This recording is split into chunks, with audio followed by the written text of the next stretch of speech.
Because there's no landmarks. You see, in the new town, there's no traditional landmarks. It's all new.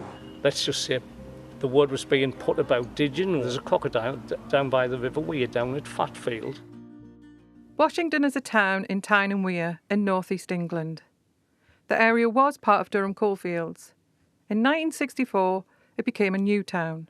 Our podcast, The Ballad of the Crocodile and the Underpass, celebrates Washington New Town's 60th anniversary through songs, sounds and stories from people who lived and worked there. I'm Sarah. I'm Joe. We both grew up in Washington. We're part of the community podcasting group who've been recording memories and stories from the many people who have lived and worked in Washington New Town over the years. We've been working with Paige Temperley and David Brewis, who have written and performed songs in response to the interviews we have collected. Howie, Jimmy, come on down and give our hands a shake. We're dressed up to the nines and we've asked the band to play. 'Cause things like this don't happen every Underpass. It could be your underpass. Though it may sound crass, I love you so. So the podcast is called The Ballad of the Crocodile and the Underpass. Well, I know there are loads of underpasses in Washington. Never had to cross a road. But I've never seen a crocodile. What's all that about? Didn't you ever spot them in the wilds of Fatfield, Barmston, or in Princess Anne Park Pond?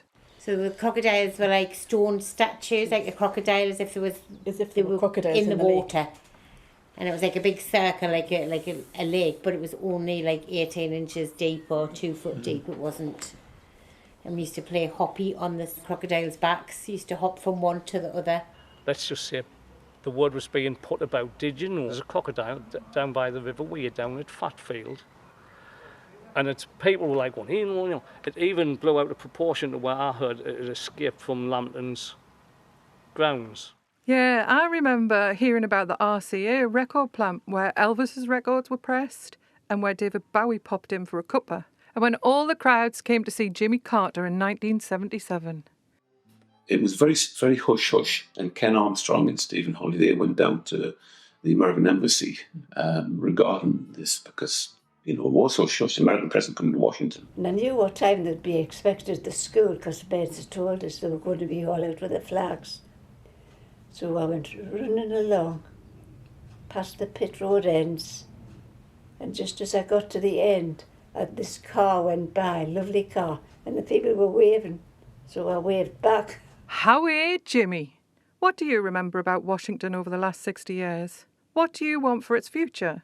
We hope this podcast will get you reminiscing about your own stories, songs and sounds of Washington. Knowing the districts, because that's what I got brought up with. So when they took the districts away... It was dreadful. It was dreadful. The interchanges, the thought of putting some sort of symbol like fruit, like a pineapple, or an apple, or an orange. So when you're directing somebody, you say, well, when you get to the pineapple, because there's no landmarks. You see, in the new town, there's no traditional landmarks. It's all new. The vision of the people that designed the place in the first place, I think has been vindicated. But we just need to make better use of it, I think.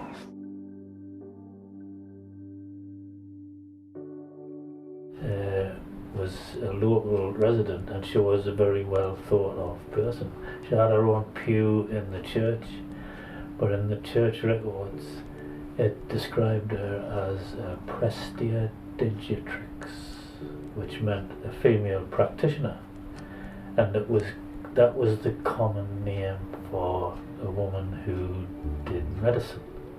And we were wandering around holding hands with everybody because we didn't want to lose anybody. And as we went along, suddenly I just felt this terrible icy blast come past me, as if it was something like a wind coming past, but nothing there. And nobody else felt that at all, but I certainly did. It was very, very weird, freezing cold.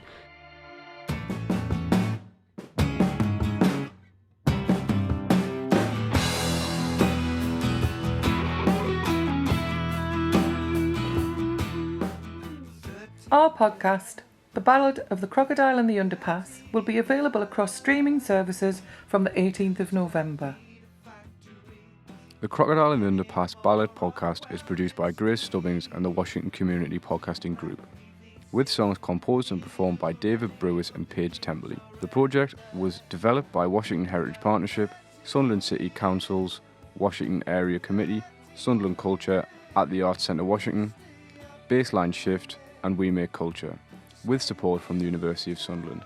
This project has been made possible by the support of the National Lottery Heritage Fund, with many thanks to National Lottery players.